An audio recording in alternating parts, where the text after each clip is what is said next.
Cerita ini diawali dari Sri Kandi yang ingin membunuh Bisma karena Sri Kandi terlahir dari titisan Dewi Amba, yaitu Dewi yang memiliki dendam pada seorang Bisma. Sri Kandi mengatakan bahwa di saat dia tidak bisa membunuh dan membalaskan dendamnya, maka hidupnya tidak berguna baginya.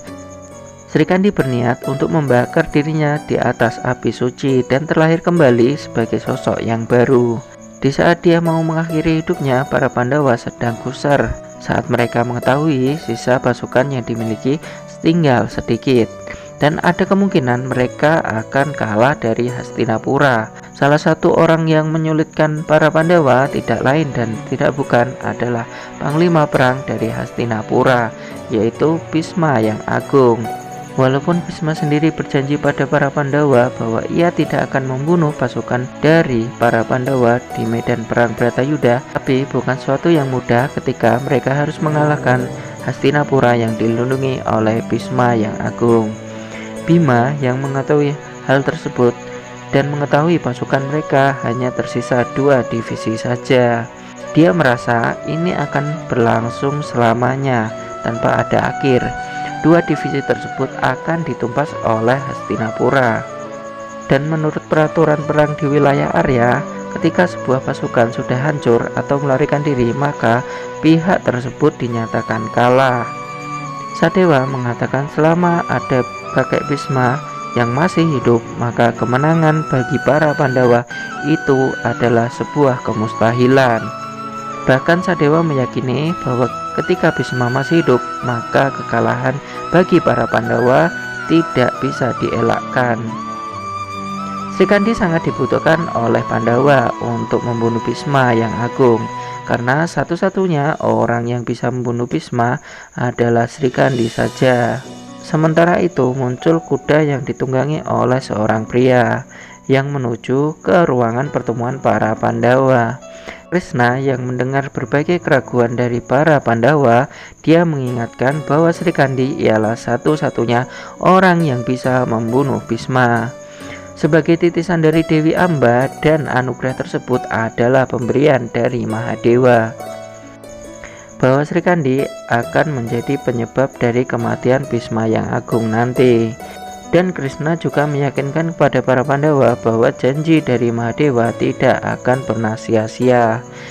Dan Krishna sudah menyuruh Sri Kandi untuk menemui Raja Yaksa. Yudhistira pun bertanya, apa sebenarnya maksud dari Krishna? Belum sampai Krishna menjawab pertanyaan dari Yudhistira tersebut, laki-laki yang naik kuda tadi memasuki ruangan dan laki-laki tersebut berkata, arti dari Krishna ialah agar ia dapat masuk ke medan perang. Flashback saja ke belakang ketika Sri Kandi akan mengorbankan dirinya di atas api suci, Raja Yaksa pun hadir dan mengabulkan permintaan dari Sri Kandi, yaitu menjadi seorang laki-laki. Karena dalam perang Bratayuda, wanita sama sekali tidak boleh masuk ke dalam medan peperangan. Hal tersebut pula yang membuat Sri Kandi merasa frustrasi dan ingin mengorbankan dirinya di dalam api suci. Tapi di saat itu Raja Yaksa memperingatkan kepada Sri Kandi bahwa kalau dia akan terganggu oleh berbagai ungkapan orang yang berpikir dia laki-laki atau perempuan. Sri Kandi pun menyanggupi hal tersebut.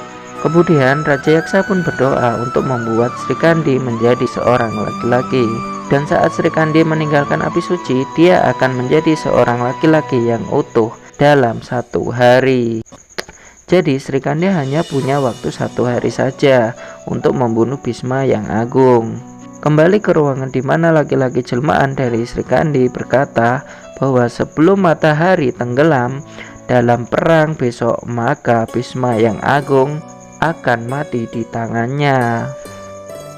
Singkat cerita, keesokan harinya, perang Bratayuda pun dimulai. Bisma yang berhadapan dengan Arjuna, dia tidak segan untuk menarik busurnya. Tapi dari belakang kereta kuda Arjuna, muncullah seorang laki-laki, yang tidak lain adalah laki-laki jelmaan dari Sri Kandi. Mengetahui hal tersebut, Bisma teringat akan janjinya kepada Mahadewa bahwa ketika Sri Kandi akan membunuhnya, maka dia tidak akan mengangkat senjata untuk melawan Sri Kandi. Bisma pun dengan tenang meletakkan senjatanya dan bersiap menyambut panah dari Sri Kandi. Dengan yakin Sri Kandi menarik busur sehingga anak panahnya menembus jantung dari Bisma. Arjuna yang melihat Bisma yang sudah tidak berdaya kemudian langsung menarik busurnya dan anak panah Arjuna berubah menjadi 100 anak panah dan menembus badan dari Bisma. Bisma pun terpelanting seketika dengan badan yang tidak menyentuh tanah, dikarenakan panah yang dilesatkan Arjuna tembus ke badan Bisma dan menjadi penyangga tubuhnya. Di akhir kematian Bisma, Arjuna yang sangat merasa bersalah ketika dia harus mengangkat senjata melawan Bisma kakeknya sendiri. Melihat hal tersebut, Bisma yang terkulai lemah berkata pada Arjuna, "Dia baik-baik saja." Bisma meninggalkan pesan bahwa keadilan adalah jalan setiap orang dan pikiran adalah pembimbingnya. Semua bisa memberi nasihat, tapi tidak seorang pun bisa memberimu bimbingan untuk mengetahui jalan kebenaran. Sekarang jangan bersedih.